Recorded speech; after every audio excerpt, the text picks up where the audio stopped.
Letter 1. To Mrs. Saville, England.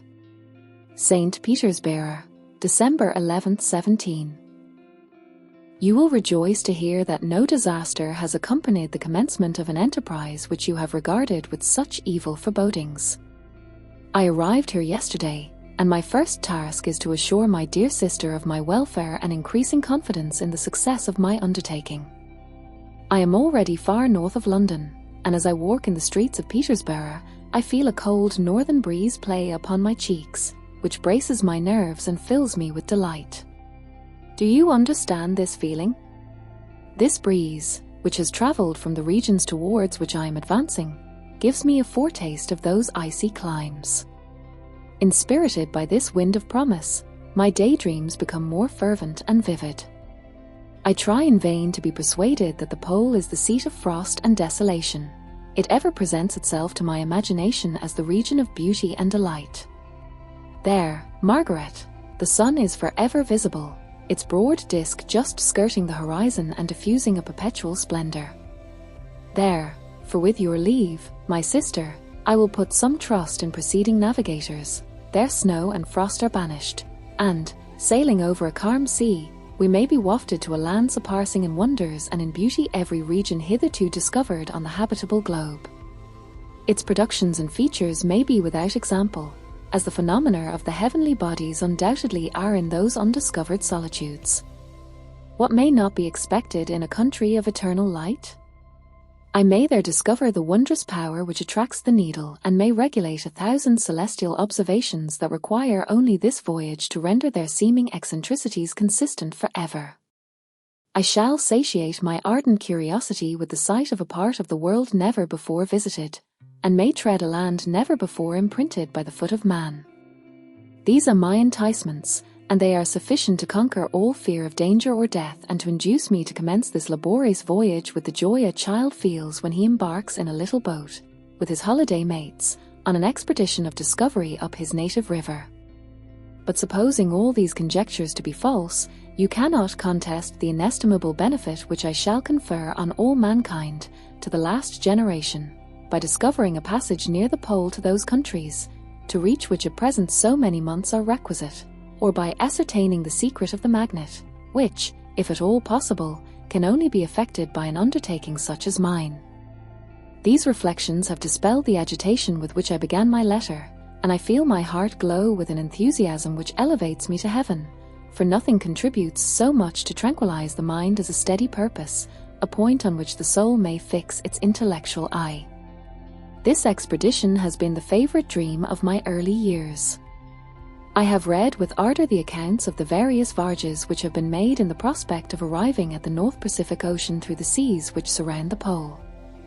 You may remember that a history of all the voyages made for purposes of discovery composed the whole of our good Uncle Thomas' library. My education was neglected, yet I was passionately fond of reading.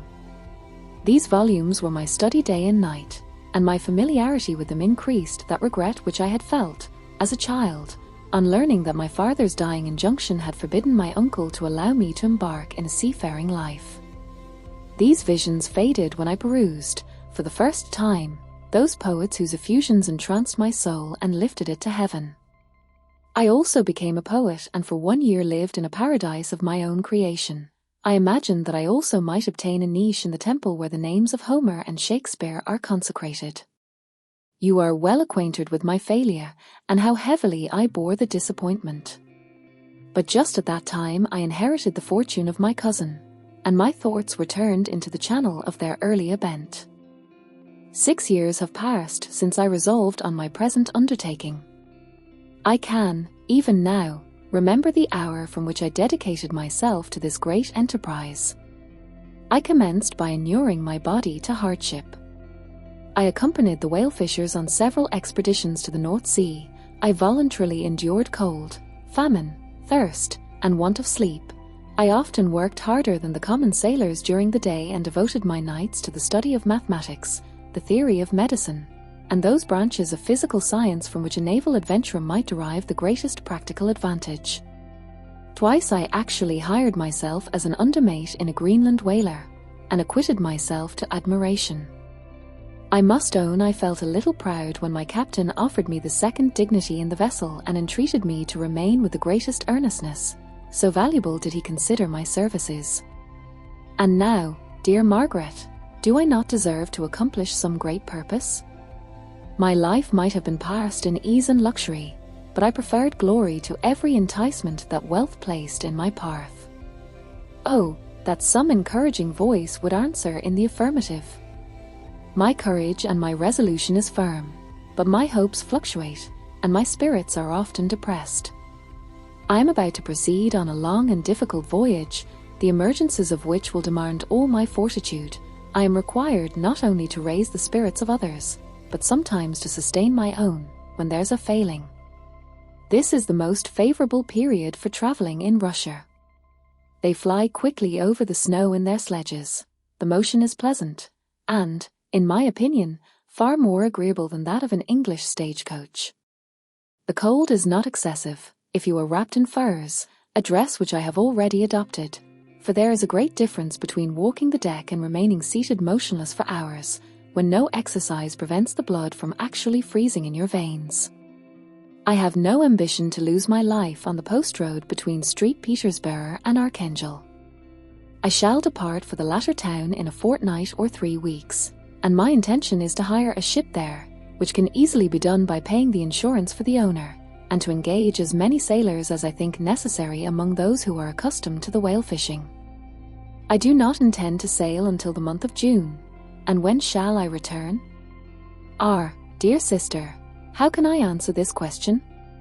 If I succeed, many, many months, perhaps years, will pass before you and I may meet. If I fail, you will see me again soon, or never. Farewell, my dear, excellent Margaret. Heaven shower down blessings on you, and save me, that I may again and again testify my gratitude for all your love and kindness. Your affectionate brother, R. Walton. Letter 2. To Mrs. Saville, England. Archangel, the 28th of March 17. How slowly the time passes here, encompassed as I am by frost and snow. Yet a second step is taken towards my enterprise. I have hired a vessel and am occupied in collecting my sailors. Those whom I have already engaged appear to be men on whom I can depend and are certainly possessed of dauntless courage. But I have one want which I have never yet been able to satisfy, and the absence of the object of which I now feel as a most severe evil. I have no friend, Margaret. When I am glowing with the enthusiasm of success, there will be none to participate my joy. If I am assailed by disappointment, no one will endeavor to sustain me in dejection. I shall commit my thoughts to paper, it is true, but that is a poor medium for the communication of feeling. I desire the company of a man who could sympathize with me, whose eyes would reply to mine. You may deem me romantic, my dear sister, but I bitterly feel the want of a friend. I have no one near me, gentle yet courageous, possessed of a cultivated as well as of a capacious mind, whose tastes are like my own, to approve or amend my plans. How would such a friend repair the faults of your poor brother? I am too ardent in execution and too impatient of difficulties. But it is a still greater evil to me that I am self-educated. For the first 14 years of my life I ran wild on a common and read nothing but our Uncle Thomas books of voyages.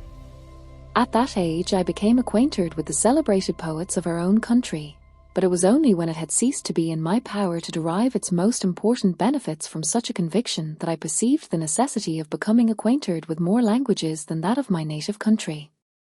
Now I am 28 and am in reality more illiterate than many schoolboys of 15. It is true that I have thought more and that my daydreams are more extended and magnificent, but they want, as the painters call it, keeping, and I greatly need a friend who would have sense enough not to despise me as romantic, and affection enough for me to endeavor to regulate my mind. Well, these are useless complaints. I shall certainly find no friend on the wide ocean, nor even here in Archangel, among merchants and seamen. Yet some feelings, unallied to the dross of human nature, beat even in these rugged bosoms. My lieutenant, for instance, is a man of wonderful courage and enterprise. He is madly desirous of glory, or rather, to word my phrase more characteristically, of advancement in his profession. He is an Englishman, and in the midst of national and professional prejudices, unsoftened by cultivation, retains some of the noblest endowments of humanity. I first became acquainted with him on board a whale vessel.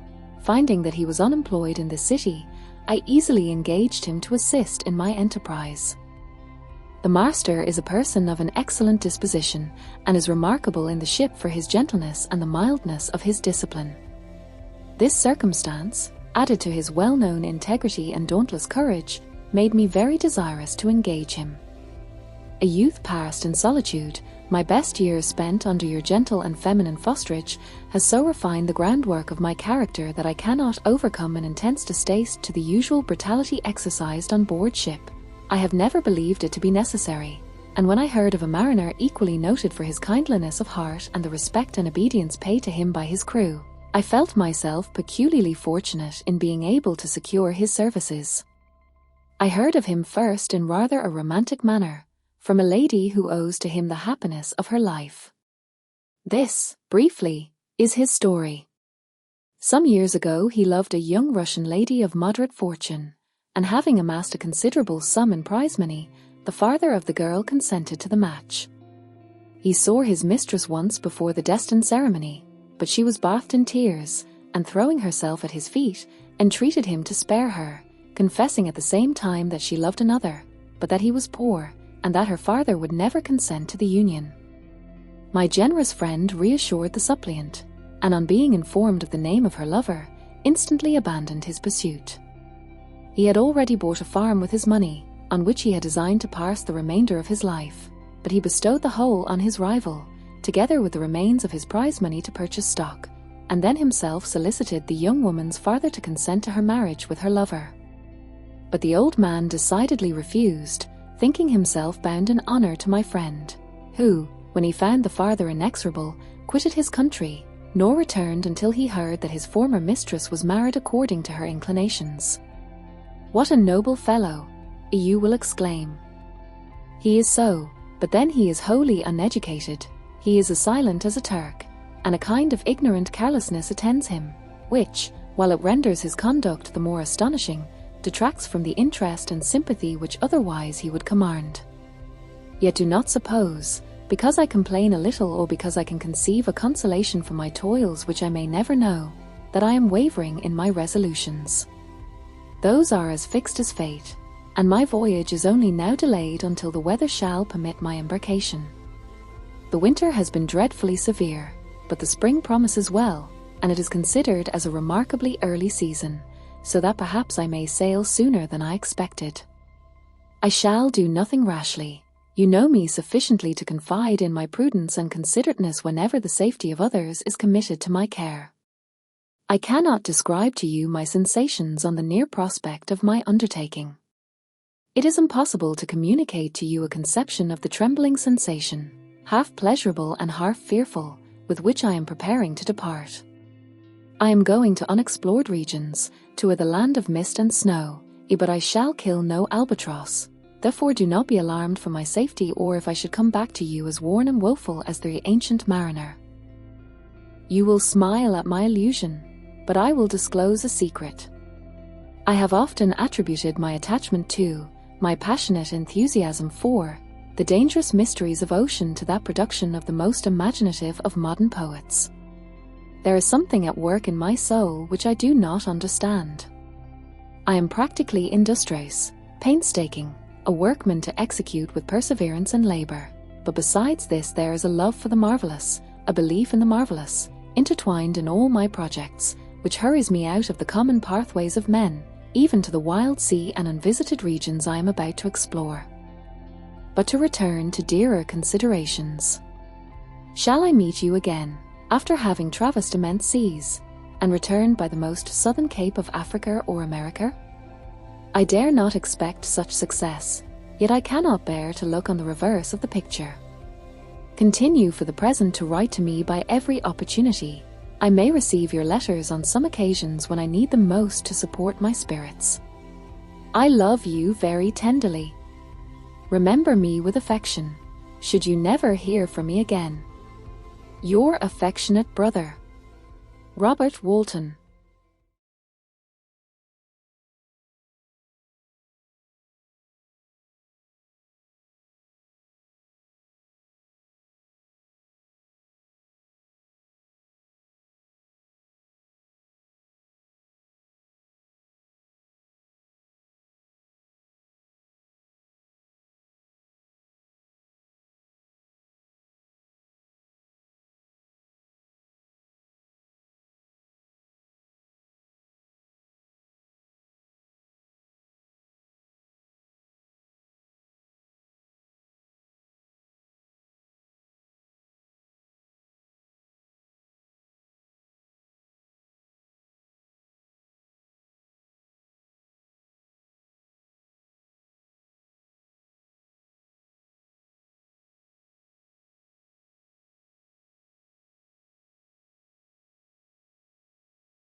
Letter 4. To Mrs. Saville, England. August 5th, 17. So strange an accident has happened to us that I cannot forbear recording it, although it is very probable that you will see me before these papers can come into your possession. Last Monday, July 31st, we were nearly surrounded by ice, which closed in the ship on all sides, scarcely leaving her the sea room in which she floated. Our situation was somewhat dangerous, especially as we were compassed round by a very thick fog. We accordingly lay to, hoping that some change would take place in the atmosphere and weather. About 2 o'clock the mist cleared away, and we beheld, stretched out in every direction, vast and irregular plains of ice, which seemed to have no end. Some of my comrades groaned, and my own mind began to grow watchful with anxious thoughts, when a strange sight suddenly attracted our attention and diverted our solicitude from our own situation. We perceived a low carriage, fixed on a sledge and drawn by dogs, pass on towards the north, at the distance of 1/2 mile. A being which had the shape of a man, but apparently of gigantic stature, sat in the sledge and guided the dogs. We watched the rapid progress of the traveller with our telescopes until he was lost among the distant inequalities of the ice. This appearance excited our unqualified wonder. We were, as we believed, many hundred miles from any land, but this apparition seemed to denote that it was not, in reality, so distant as we had supposed. Shut in, however, by ice, it was impossible to follow his track, which we had observed with the greatest attention. About 2 hours after this occurrence we heard the ground sea, and before night the ice broke and freed our ship. We, however, lay to until the morning, fearing to encounter in the dark those large loose masses which float about after the breaking up of the ice. I profited of this time to rest for a few hours. In the morning, however, as soon as it was light, I went upon deck and found all the sailors busy on one side of the vessel, apparently talking to someone in the sea. It was, in fact, a sledge, like that we had seen before, which had drifted towards us in the night on a large fragment of ice. Only one dog remained alive, but there was a human being within it whom the sailors were persuading to enter the vessel. He was not, as the other traveller seemed to be, a savage inhabitant of some undiscovered island, but a European. When I appeared on deck, the master said, "Here is our captain, and he will not allow you to perish on the open sea." On perceiving me, the stranger addressed me in English, although with a foreign accent. "Before I come on board your vessel," said he, "will you have the kindness to inform me whither you are bound?" You may conceive my astonishment on hearing such a question addressed to me from a man on the brink of destruction, and to whom I should have supposed that my vessel would have been a resource which he would not have exchanged for the most precious wealth the earth can afford. I replied, however, that we were on a voyage of discovery towards the Northern Pole. Upon hearing this, he appeared satisfied and consented to come on board. Good God! Margaret, if you had seen the man who thus capitulated for his safety, your surprise would have been boundless. His limbs were nearly frozen, and his body dreadfully emaciated by fatigue and suffering. I never saw a man in so wretched a condition. We attempted to carry him into the cabin, but as soon as he had quitted the fresh air he fainted. We accordingly brought him back to the deck and restored him to animation by rubbing him with brandy and forcing him to swallow a small quantity. As soon as he showed signs of life, we wrapped him up in blankets and placed him near the chimney of the kitchen stove. By slow degrees he recovered and ate a little soup, which restored him wonderfully. 2 days passed in this manner before he was able to speak, and I often feared that his sufferings had deprived him of understanding. When he had in some measure recovered, I removed him to my own cabin and attended on him as much as my duty would permit. I never saw a more interesting creature. His eyes have generally an expression of wildness, and even madness, but there are moments when, if anyone performs an act of kindness towards him or does him any the most trifling service, his whole countenance is lighted up, as it were, with a beam of benevolence and sweetness that I never saw equalled. But he is generally melancholy and despairing, and sometimes he gnashes his teeth, as if impatient of the weight of woes that oppresses him. When my guest was a little recovered, I had great trouble to keep off the men, who wished to ask him 1,000 questions, but I would not allow him to be tormented by their idle curiosity, in a state of body and mind whose restoration evidently depended upon entire repose. Once, however, the lieutenant asked why he had come so far upon the ice in so strange a vehicle. His countenance instantly assumed an aspect of the deepest gloom, and he replied, to seek one who fled from me. And did the man whom you pursued travel in the same fashion? Yes. Then I fancy we have seen him, for the day before we picked you up we saw some dogs drawing a sledge, with a man in it, across the ice. This aroused the stranger's attention, and he asked a multitude of questions concerning the route which the demon, as he called him, had pursued. Soon after, when he was alone with me, he said, I have, doubtless, excited your curiosity, as well as that of these good people, but you are too considerate to make inquiries. Certainly, it would indeed be very impertinent and inhuman in me to trouble you with any inquisitiveness of mine. And yet you rescued me from a strange and perilous situation. You have benevolently restored me to life. Soon after this he inquired if I thought that the breaking up of the ice had destroyed the other sledge.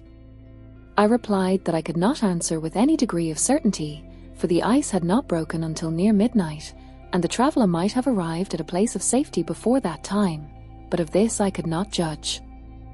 From this time a new spirit of life animated the decaying frame of the stranger. He manifested the greatest eagerness to be upon deck to watch for the sledge which had before appeared, but I have persuaded him to remain in the cabin, for he is far too weak to sustain the rawness of the atmosphere. I have promised that someone should watch for him and give him instant notice if any new object should appear in sight. Such is my journal of what relates to this strange occurrence up to the present day. The stranger has gradually improved in health, but is very silent and appears uneasy when anyone except myself enters his cabin. Yet his manners are so conciliating and gentle that the sailors are all interested in him, although they have had very little communication with him. For my own part, I begin to love him as a brother, and his constant and deep grief fills me with sympathy and compassion. He must have been a noble creature in his better days, being even now in wreck so attractive and amiable. I said in one of my letters, my dear Margaret, that I should find no friend on the wide ocean, yet I have found a man who, before his spirit had been broken by misery, I should have been happy to have possessed as the brother of my heart. I shall continue my journal concerning the stranger at intervals, should I have any fresh incidents to record. August 13th, 17. My affection for my guest increases every day. He excites at once my admiration and my pity to an astonishing degree. How can I see so noble a creature destroyed by misery without feeling the most poignant grief? He is so gentle, yet so wise. His mind is so cultivated, and when he speaks, although his words are cold with the choicest art, yet they flow with rapidity and unparalleled eloquence. He is now much recovered from his illness and is continually on the deck, apparently watching for the sledge that preceded his own. Yet, although unhappy, he is not so utterly occupied by his own misery but that he interests himself deeply in the projects of others. He has frequently conversed with me on mine, which I have communicated to him without disguise. He entered attentively into all my arguments in favor of my eventual success, and into every minute detail of the measures I had taken to secure it.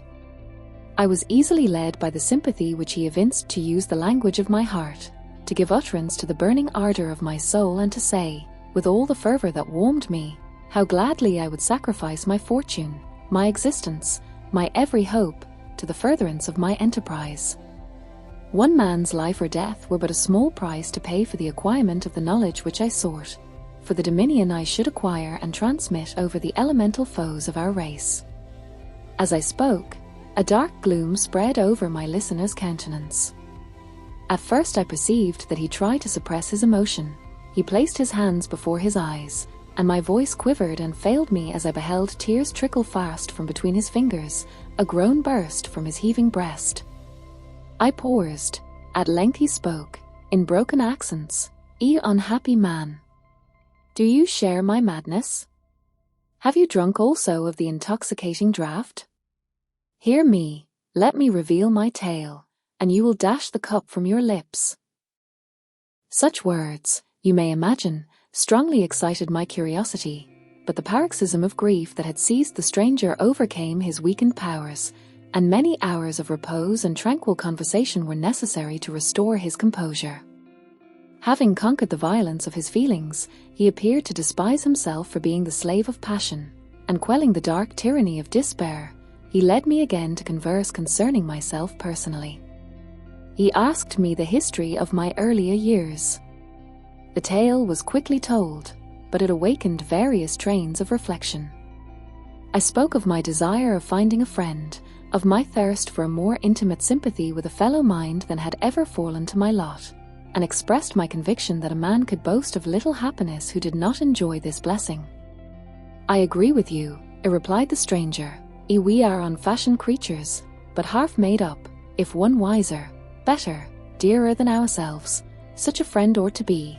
Do not lend his aid to perfectionate our weak and faulty natures. I once had a friend, the most noble of human creatures, and am entitled, therefore, to judge respecting friendship. You have hope, and the world before you, and have no cause for despair. But I have lost everything and cannot begin life anew." As he said this, his countenance became expressive of a calm, settled grief that touched me to the heart. But he was silent and presently retired to his cabin.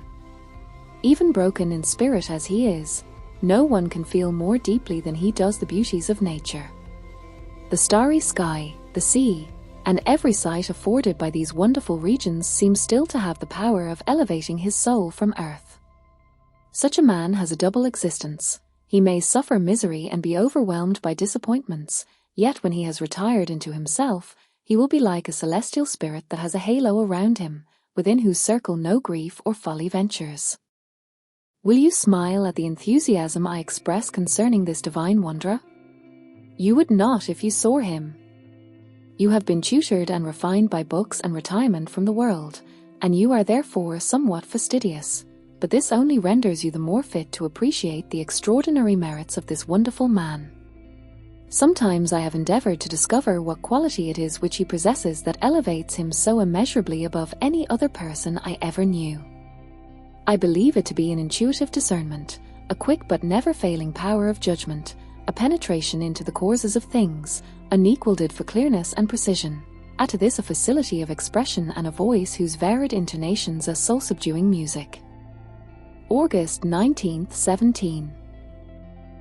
Yesterday the stranger said to me, "You may easily perceive, Captain Walton, that I have suffered great and unparalleled misfortunes.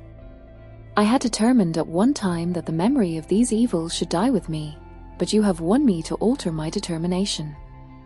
You seek for knowledge and wisdom, as I once did, and I ardently hope that the gratification of your wishes may not be a serpent to sting you, as mine has been.